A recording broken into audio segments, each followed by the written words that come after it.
Welcome to our deep dive. When you requested an explanation of free will that's, fit for a philosopher, Right. I knew we were in for a challenging but fascinating ride. Indeed, it's a concept that is both deceptively simple and incredibly complex. Everyone feels like they have free will, Yeah. but actually like trying to define it rigorously and then defending that definition is, Yeah. is a whole other story. Exactly. So to kick things off, how about we start with a classic thought experiment? Okay. Imagine you're facing a choice, chocolate cake or fruit salad. Hmm. You feel that pull towards the cake, but you also know the fruit is healthier.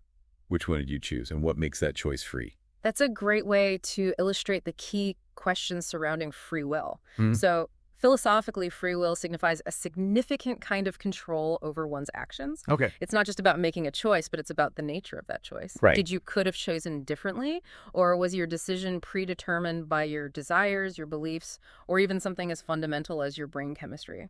Okay, so we're not just talking about picking dessert. We're talking about the very capacity to choose. Mm-hmm. And whether that capacity is truly, free in any meaningful sense, no pressure, right? Right. But where do we even begin to unpack such a massive concept? Well, we can look back at how some of the greatest minds in history have grappled with this very question. So, the history of free will is a philosophical journey spanning millennia, starting with the ancient Greeks. Perfect, the little philosophical history tour. Yeah. And you know me, I'm always up for a good origin story.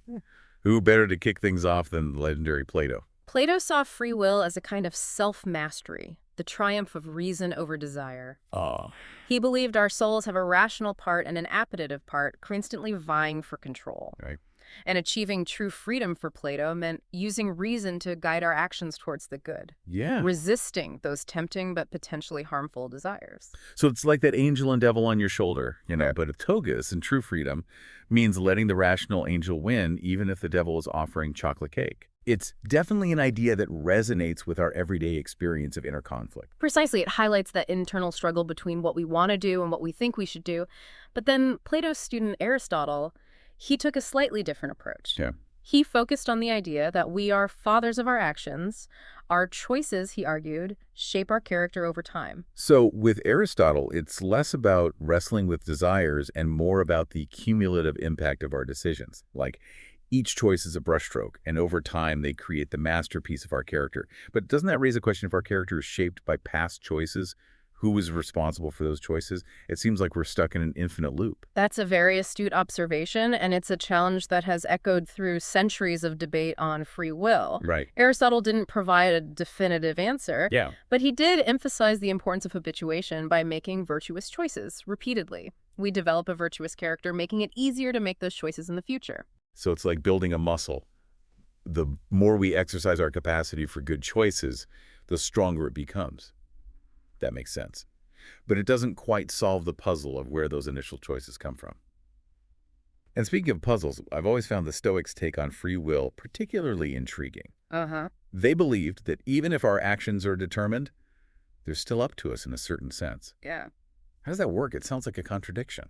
It does sound paradoxical. Yeah. The Stoics believe that the universe is governed by a kind of cosmic reason, a logos, Right. which determines the course of events. However, they also emphasize that human beings have a special capacity for reason, allowing them to assent or dissent to the course of events. So it's less about having control over what happens and more about controlling our reaction to what happens. Yeah. Like, I might not be able to stop the rain, but I can choose whether to dance in it or grumble about it. Exactly. They argued that true freedom lies in aligning our will with the logos, accepting what we cannot control, and focusing on what we can. Our own thoughts and attitudes, this they believed, allowed us to live a life of virtue and tranquility, even in a deterministic world. I love that idea. Very zen.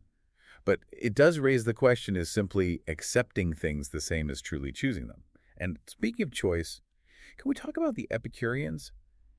Their idea that tiny swerves in atoms somehow grant us free will has always blown my mind.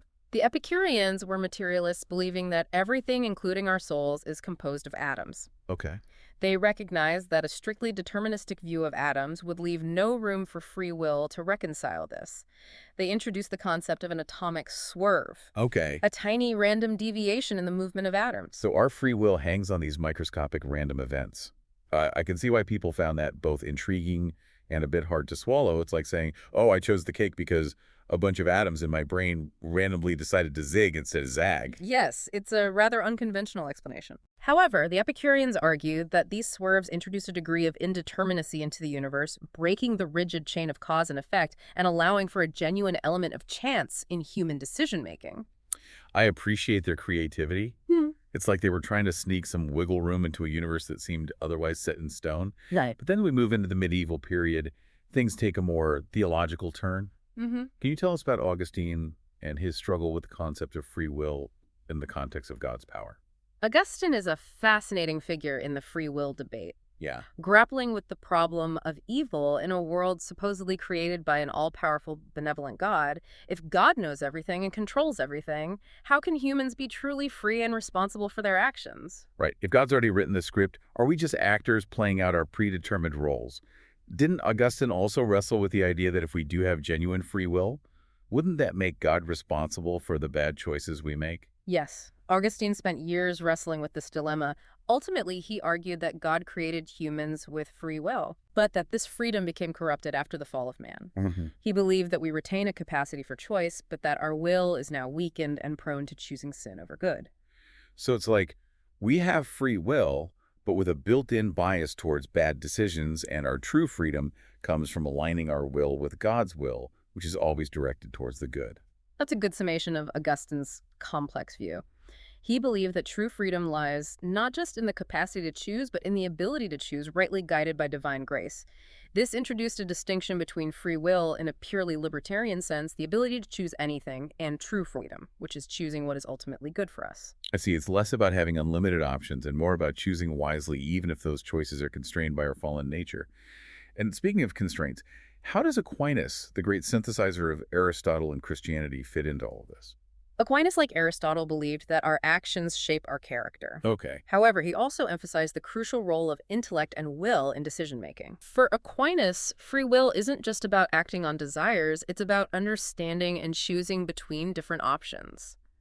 He even argued that we can reject seemingly attractive choices Okay. by recognizing a previously unseen downside. Hold on. Let me make sure I understand. Aquinas is saying we can actually change our minds about something we want simply by seeing it in a new light, like suddenly realizing that the chocolate cake, while delicious, might also give you a stomachache. Exactly. Aquinas believed that our intellect has the power to reevaluate our desires and consider new information, potentially leading us to choose differently than we might have initially intended. That's actually a really empowering thought. Yeah. It suggests we're not just slaves to our desires. We can step back, think critically, and potentially choose a different path. But I'm sensing there's more to Aquinas' view, right? Right. Didn't he also offer specific ways we might reject a desirable option, even if we initially feel pulled towards it? You're absolutely right. Aquinas gave several examples of how our will can override an immediate desire one ways by finding an even more attractive option, like realizing the fruit salad is topped with fresh whipped cream. Okay. Another is a change in circumstances, like discovering you're out of milk for the cake. So it's about weighing options, considering context, and ultimately choosing what we believe is best at that moment. It sounds very practical, almost like a decision-making framework. But didn't Aquinas have a contemporary, Duns Scotus, who took a much more radical stance on free will? Yes. What was his take on all of this? Duns Scotus championed what is known as libertarian free will, emphasizing the absolute freedom of the will to choose any option regardless of any internal or external influences. Okay. In fact, he famously argued that we could even choose to reject heaven itself. Whoa. That's taking free will to a whole new level. It's like saying, I'm so free I could even choose eternal damnation. I'm sensing this Scotus fellow was not one for playing it safe. Scotus believed that true freedom requires this radical indeterminacy, the ability to choose otherwise in any given situation. Okay. This view, while fascinating, raises a lot of questions. Yeah. For instance, if our choices are truly unconstrained, how can we make sense of moral responsibility? That's a great point. And speaking of questions, I think we've covered a lot of ground already. We have. We've gone from self-mastery to swerving atoms and even the potential for rejecting heaven. It's clear that even in these early discussions, the concept of free will was anything but straightforward. Indeed, these early philosophers laid the groundwork for centuries of debate on the nature of choice responsibility and what it truly means to be free. And as we move into the modern era, the rise of science adds a whole new layer of complexity to the conversation. I'm ready to dive into those modern debates, but before we do, I think our listener might appreciate a moment to process all this incredible philosophical history. Yeah. What do you say we pause here and pick up the thread next time? That sounds like an excellent plan. We've only just scratched the surface of this fascinating topic, and there's much more to explore. All right, see you in part 2. See you then. Welcome back to our deep dive into free will. Last time we journeyed through ancient and medieval philosophy, encountering some really fascinating ideas about self-mastery, atomic swerves, and that tension between free will and divine power. But as we move into the modern era, a new player enters the scene, science. Science, the ultimate challenger of assumptions. And I have to imagine that the rise of modern science, with its emphasis on cause and effect, natural laws, and the workings of the brain. I mean, it must have shaken things up quite a bit in the free will debate. It certainly did. The scientific revolution led to a view of the universe as this vast, intricate machine Right. governed by these immutable laws. And this raised a pressing question for philosophers. If everything is determined by these laws, from the motion of planets to the firing of neurons, is there any room left for genuine freedom? Right. It's like that old saying, if you knew the position and momentum of every particle in the universe, you could predict the future. But if everything is predetermined, how can we possibly be held responsible for our actions? That's the core challenge that modern philosophers have wrestled with. How do we reconcile the scientific picture of the world with our deep-seated intuition that we have control over our lives, that we are the authors of our choices? And I'm guessing this is where we see the emergence of compatibilism, the idea that free will can somehow coexist with determinism. Yes. But how do they even begin to reconcile those two seemingly contradictory ideas? Well, compatibilists have developed a variety of strategies to kind of address this challenge. One classic approach is to kind of redefine what we mean by freedom. Okay. Instead of contrasting it with determinism, they contrast it with constraint. So instead of asking, is my choice free from the chains of causality, we're asking, am I free from external coercion? Is that the gist of it? Exactly. Classical compatibilists argue that an action is free as long as it's not compelled by some external force. Okay. As long as you're acting according to your own desires and motivations, you're considered free. Right. Even if those desires and motivations themselves are the product of a deterministic chain of events. Okay. I see where they're going with this. It's like saying, sure, my choice might be the inevitable outcome of a long causal chain, but as long as I'm not being forced to do something against my will, I'm still in charge. But doesn't this seem a bit too simplistic?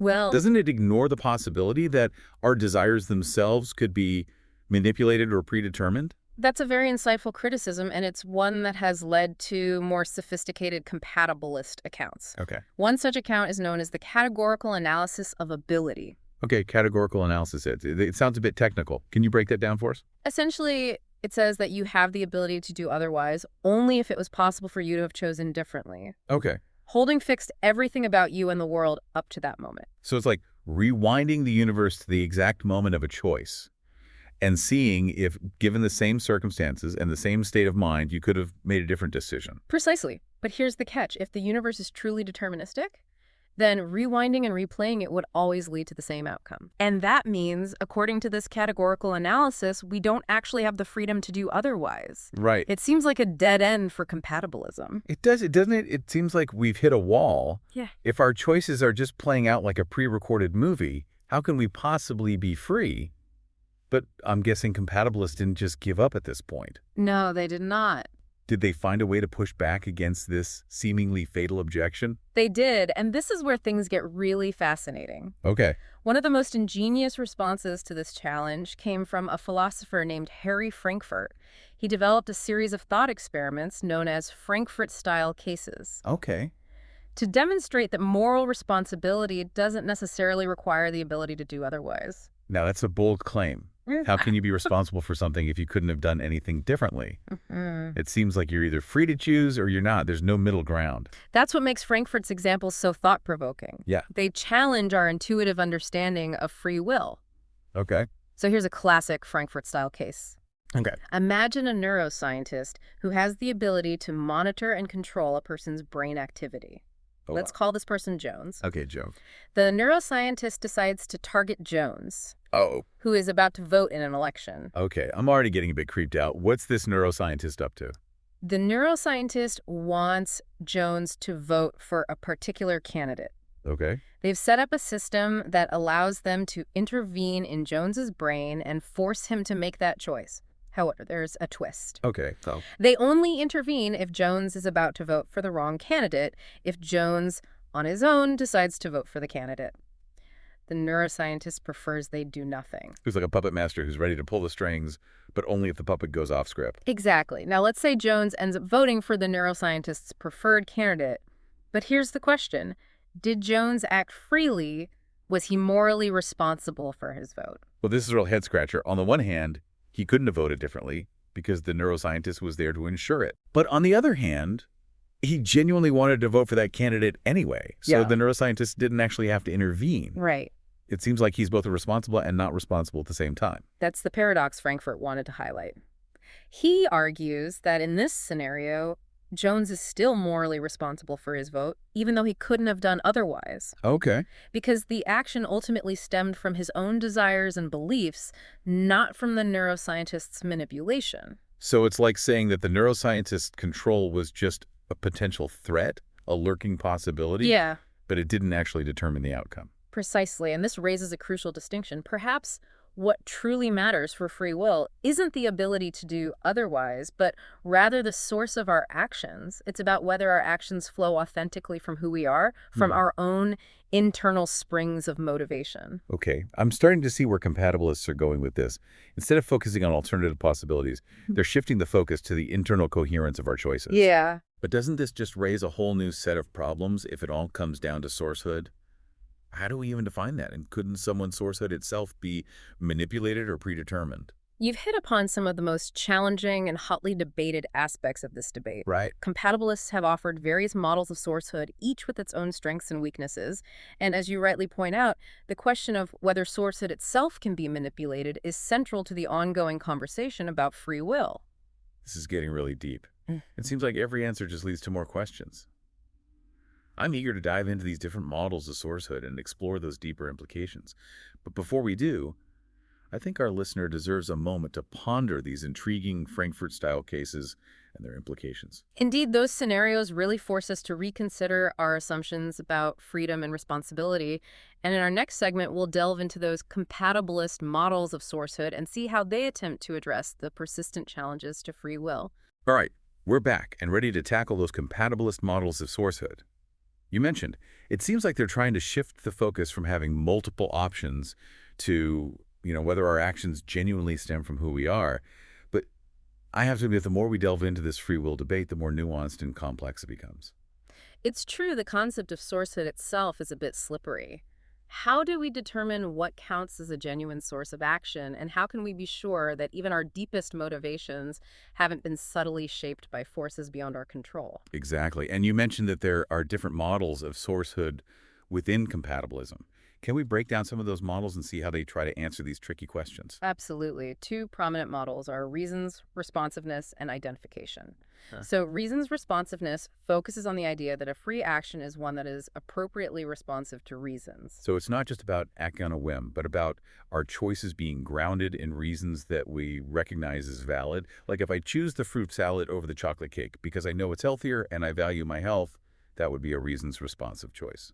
Precisely a key figure in this model is John Martin Fisher, who argues that our actions are free only if the mechanism that produces them is moderately reasons responsive. Okay. This means our decision-making process isn't just about following the strongest desire. It involves weighing different reasons, considering potential consequences, and even changing our minds when presented with new information. Moderately reasons responsive.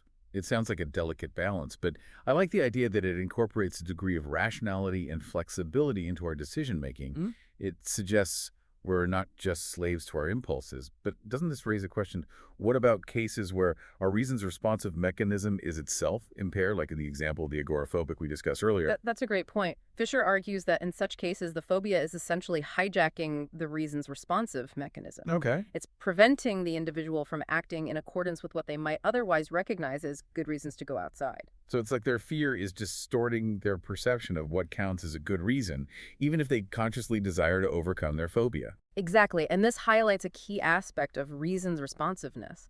It's not just about acting on any reason, but on reasons that we can see as good or valid upon reflection. It suggests a capacity for self-awareness and critical evaluation of our own motivations. I'm starting to see how this model tries to bridge the gap between freedom and determinism. It acknowledges that our choices are shaped by various factors, but emphasizes the importance of a rational and responsive decision-making process. But what about this other model you mentioned, identification? How does that approach sourcehood? The identification model shifts the focus to the relationship between our actions and our sense of self. Okay. It argues that for an action to be truly free, it must stem from something we genuinely identify with, something that reflects our deepest values and our understanding of who we are. So it's not enough to just have a reason. The reason has to be deeply connected to our core identity, like choosing the fruit salad, because it aligns with my commitment to a healthy lifestyle, as opposed to just wanting to impress someone with my dietary choices. Exactly. This model emphasizes the importance of authenticity and self-knowledge. It suggests that true freedom involves acting from a place of congruence between our choices and our true selves. I can see how this resonates with our intuitive understanding of free will. It's about feeling like our actions are truly ours, that they flow from a deep sense of who we are and what we stand for. Mhm. But I'm guessing even these sophisticated models of sourcehood haven't silenced the critics of compatibilism. You're absolutely right. Incompatibilists remain unconvinced. They argue that even if compatibilists can come up with a seemingly plausible account of sourcehood, it's still possible to manipulate someone into meeting those conditions, and that manipulation undermines any claim to genuine freedom. Ah, yes, you mentioned this earlier, the manipulation argument. Mm. Can you remind us how that works and why it's such a powerful challenge to compatibilism? The manipulation argument typically uses thought experiments to illustrate its point. So imagine a scenario where a super advanced AI can create and program human beings from scratch. Let's say this AI designs a person named Ernie, programming him with specific desires, beliefs, and even a reasons responsive mechanism. Ernie grows up, lives his life, and eventually makes a choice that leads to a particular outcome, say, committing a crime. Okay, I'm following. So far, we've got this AI-created human Ernie, who seems to be making choices based on his program motivations and a seemingly functional reasons responsive mechanism. But I'm sensing a but coming. Exactly. But is Ernie truly responsible for his actions on the surface? It seems like he's got his own motivations, he deliberates, he weighs reasons, and he acts accordingly. But the nagging question remains, wasn't he essentially set up to make those choices from the very beginning? It's like those choose your own adventure books where no matter what choices you make, you always end up at the same predetermined ending. Yeah. Ernie might feel like he's making free choices, but the AI has already written the script. That's the crux of the manipulation argument. It challenges compatibilists to explain how Ernie can be truly free if his entire existence, his very nature, has been predetermined by this AI puppet master. It seems like a clear violation of that intuitive sense of up-to-me-ness that we associate with free will. So how do compatibilists respond to this seemingly devastating challenge? Do they have any defense against the manipulation scenario? They do have some responses, though not everyone finds them entirely satisfactory.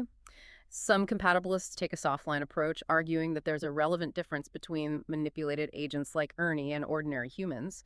They might point out that Ernie lacks a certain kind of self-awareness or reflective capacity that genuine free agents possess. So it's like saying Ernie is a bit like a sophisticated robot following his programming, while truly free agents have this extra layer of consciousness and self-reflection. That's one way to put it. They argue that this capacity for critical reflection allows us to question our own motivations, to consider alternative perspectives, and to potentially break free from patterns of behavior that we recognize as undesirable. It's like Ernie is stuck in a predetermined loop, while we have the potential to step outside of those loops and make genuine choices. Exactly. But other compatibilists take a hardline approach, biting the bullet, so to speak. They concede that Ernie, despite being manipulated, is still free and morally responsible. They argue that the AI's act of creation is no different from the role that genetics and environment play in shaping all of us. So they're saying that we're all, in a sense, programmed by our genes and upbringing, but that doesn't negate our freedom. Precisely. They argue that as long as our decision-making process is functioning properly, as long as we're responsive to reasons and able to act in accordance with our own values, then we're free regardless of the ultimate origins of those values. That's a pretty bold stance. It seems to imply that manipulation in and of itself isn't the problem. It's more about whether that manipulation undermines our capacity for rational deliberation and self-governance. You've got it. And they might also point out that even in Ernie's case, there's still a sense in which his choices are up to him. The AI might have programmed him with certain tendencies and motivations, But Ernie still has to go through the process of deliberation, weighing reasons, and making decisions in specific situations. It's like saying, even if our starting point is determined, we still have a role to play in shaping the trajectory of our lives. Exactly. But of course, this remains a highly contentious issue, and many philosophers, especially incompatibilists, find these compatibilist responses unsatisfying. They argue that true freedom requires a more radical break from determinism, a genuine ability to choose otherwise that can't be reduced to or explained away by any prior causes. So where does that leave us? Are we doomed to forever wander in this labyrinth of philosophical arguments with no clear exit in sight? Well, that's part of the beauty of philosophy. It's about wrestling with these fundamental questions, exploring different perspectives, and pushing our understanding of ourselves and the world. And even if we never arrive at a definitive answer, the process of inquiry itself is incredibly valuable. It forces us to examine our assumptions, to sharpen our reasoning, and to appreciate the complexity of these age-old debates. I completely agree. It's about the journey, not just the destination, but after this deep dive into the intricacies of free will, I have to ask, where do you stand on this debate? Do you believe we have genuine free will? That's the million-dollar question, isn't it? And to be honest, I'm still grappling with it myself. I see the force of both the compatibilist and incompatibilist arguments, and I find myself swaying back and forth depending on what aspect of freedom I'm focusing on. I can relate to that. It's like the more we learn, the more we realize how much more there is to learn. Exactly, but I think the most important takeaway is that this isn't just an abstract philosophical puzzle. It has real implications for how we live our lives, how we hold each other accountable, and how we make sense of ourselves as agents in the world. That's a great point. It's a reminder that philosophy isn't just about ivory tower debates. It's about grappling with questions that have a profound impact on our everyday lives. And I think that's a perfect note to end on. A huge thank you to you, our expert guide, for navigating us through this incredibly complex and thought-provoking topic. The pleasure was all mine. It's been a fascinating journey. And to you, our listener, we hope this deep dive has left you with more questions than answers, because that's what keeps the philosophical fire burning. Keep questioning, keep exploring, and keep those amazing requests coming.